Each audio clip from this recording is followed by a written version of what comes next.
So I wanted to answer a question that I got asked in the comment section a couple of days ago. And the question was, how do I stay grounded? And I thought this would be a useful topic to explore. So I guess the first thing is, what do we mean by grounded? And what I would describe grounded as is the bedrock upon which we stand, from where we can then go and explore things like transcendent ideas, psychedelic concepts, questions about our own existence. To be able to go into these kind of spaces and really work with these ideas in a kind of a solid, useful way, we need to come from a stable psychological position. And grounding, or being grounded, is the process of getting our feet back on the ground, on this psychological bedrock that I'm talking about. And this is something, it doesn't just necessarily apply to these kind of lofty, psychological ideas. This is also something that can apply in our everyday life, because we often come across situations whereby ourselves or other people are ungrounded. Look at a couple having an argument, and these are two people who might be in a loving relationship, but they are so lost in this moment that they're acting in a sort of an irrational and unpredictable sort of way, in which case they might sound like they hate each other. And for sure, I fall in, I experience these things all the time. I'm at work and I get stressed, or I'm at home and the kids are driving me mad, and just all the usual stuff applies. So I'm not trying to make out like I'm some sort of superhuman being here who never gets ungrounded. I absolutely do all the time. But the grounding itself is something you can do to reset from that position. And the trick here is to recognize that you are going off into this other space, and then to make the effort to put your feet back on the ground. And it is an effort, and this is something you have to put time into. But it's not necessarily a long, 10-hour meditation or something. You just need to be able to recognize that you are off in that space and sort of get yourself back to reality, back to being grounded. Now, I think this is especially important when you are dealing with things like psychedelics, because when you're in this psychedelic space, you are dealing with these just incredible ideas, amazing ideas, ideas around the universe, existence, God. Are we in a simulation? The cosmic joke. What's the point of all this? This is, the absurdity of existence. So you're kind of grappling with all this, and if you're kind of doing it in a place where you are over there, then I don't think that's the right place to start from to be able to comprehend these ideas. And certainly the way I look at something like psychedelics and these transcendence experiences, and just to be clear, all the things I've just named I think are amazing concepts. I think these are things that are so much fun and so sort of, you can get so much value out of exploring these concepts. But my personal sort of take on this is that I think the real value comes in what you bring back from that. So that if you go and explore the concept that life is a simulation, reality, in fact, is a simulation. And so what does that mean? Well, it means that I'm not necessarily real, or this is not me, and the world is not sort of real in that it's this is just part of the simulation, and perhaps all the people around me are NPCs. And this kind of asks questions then to the nature of experience itself, like, what is my life then? And I think this is, simulation theory is its own thing, and this is a very interesting topic, all these kind of references to things like the Matrix and stuff like that. But my sort of take on this is I always bring it back to the experience that I know I'm having. Like, I know I am having an experience no matter what is going on in the experience around me, or the nature even of that experience around me. So my kind of thing is like, so if reality is a simulation, like, so what? So I'm still, if that is the reality that is being imposed upon my experience, yeah, so what? I'm still here. I'm still gonna, chop wood, carry water, It doesn't really make a difference. But because I can sort of ground myself in that position of like, well, okay, well, I'm going to take this experience for what it is.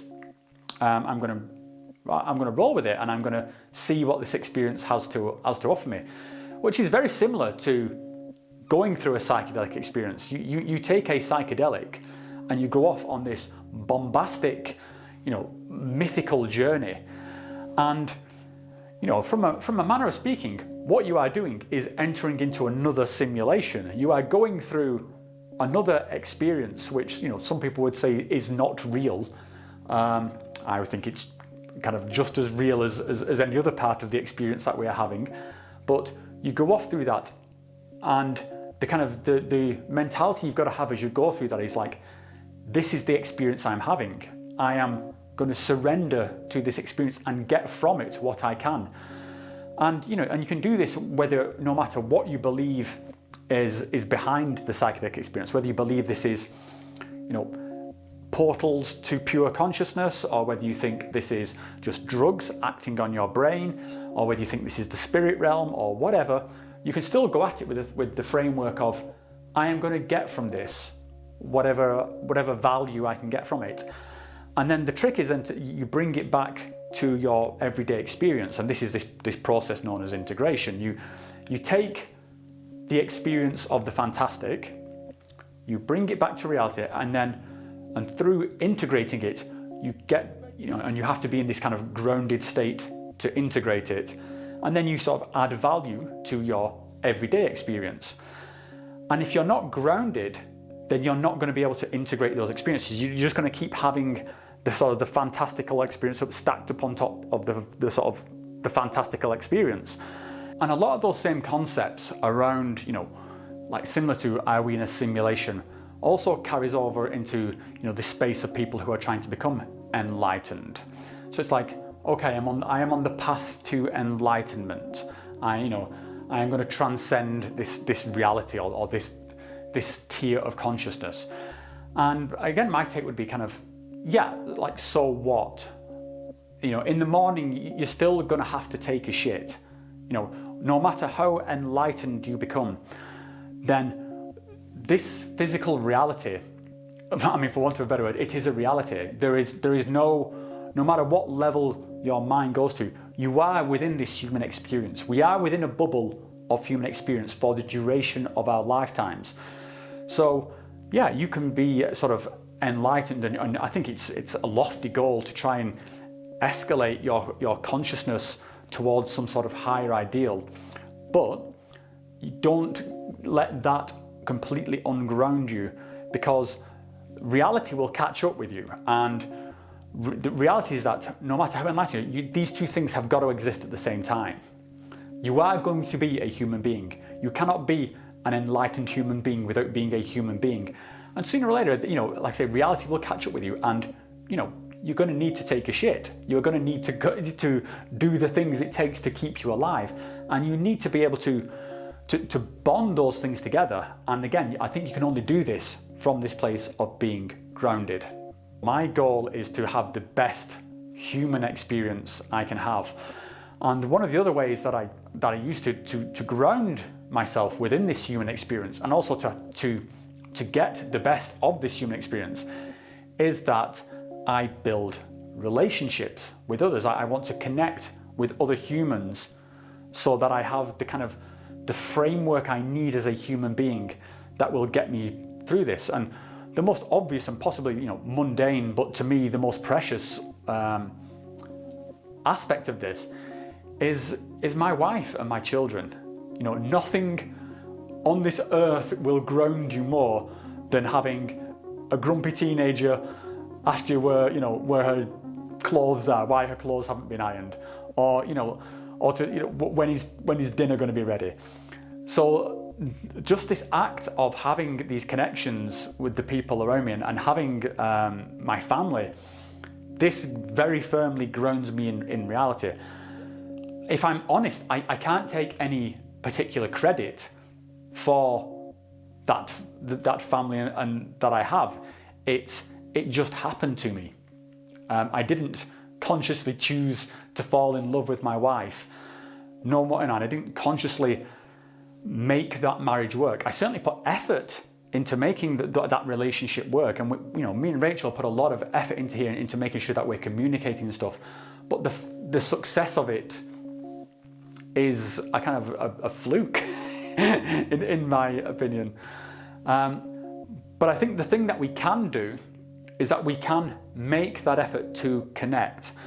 And this is obviously extremely tricky in this day and age, because obviously we've got the pandemic situation going on, but also we have a cultural shift around what this connection actually means. I see there's a lot more focus on connecting via digital tools, like through social media and stuff like this. And I think I'm going to show my age here a little bit and show my old schooliness, but I don't think those connections are as valid as the kind of the face-to-face connections, which I value more.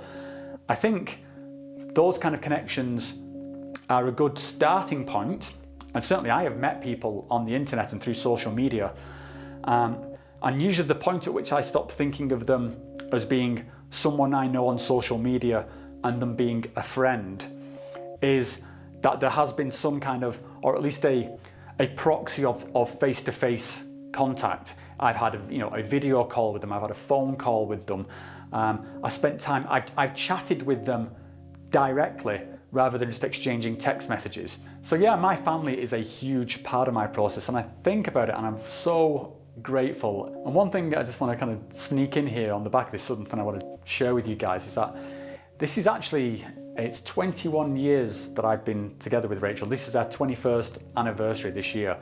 So that's just this huge span of time that I've shared with this person, and the conversations and the growth that we've had with each other in this time. We're never really separate, or at least not for long. And everything that we get up to, we share with the other person. I love her so much, and she's such a gift, and she's been such an amazing companion through this experience that I just cannot help but express a bit of gratitude. Love you. Of course, there's plenty of other things that you can do. A meditation practice is, a really good way of grounding yourself. If you do it correctly, you can also meditate yourself into a completely ungrounded state. It depends on the kind of meditation that you're doing, or whether you're doing it properly. And I'm not saying this is some sort of master of meditation. I am definitely not. But I can sort of do enough to put my boots back on the ground. But yeah, something like meditation, just getting out in nature, get your fingers in the dirt, go hiking. In the same way that you can build connections with other people, you can build connections with the world around you. You can get out, you can go hiking, go camping, go plant some plants, get your fingers dirty, interact with the world, not via your phone or via your PlayStation or whatever, but just get in there and jump in the lake, go for a swim, climb the mountain, do the thing, connect with the world, connect with other people, but I think most importantly, connect with yourself.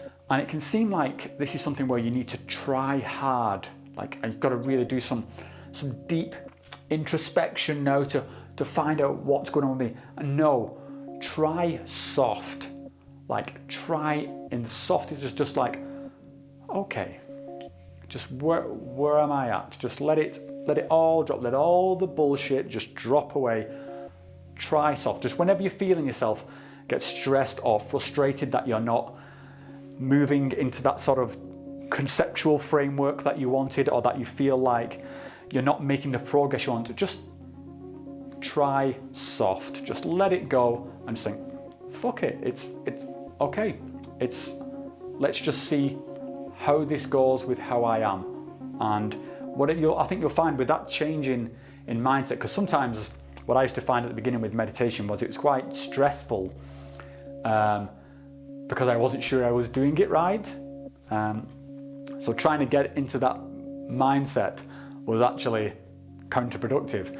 And that's a very unintuitive thing to say. But yeah, if you just keep this in mind, I found it helpful. Try softer. Don't try harder, try softer. Find yourself, ground yourself. And yeah, I think that's about all I've got to say on this topic. Hopefully it wasn't too waffly. and that there's something useful in there.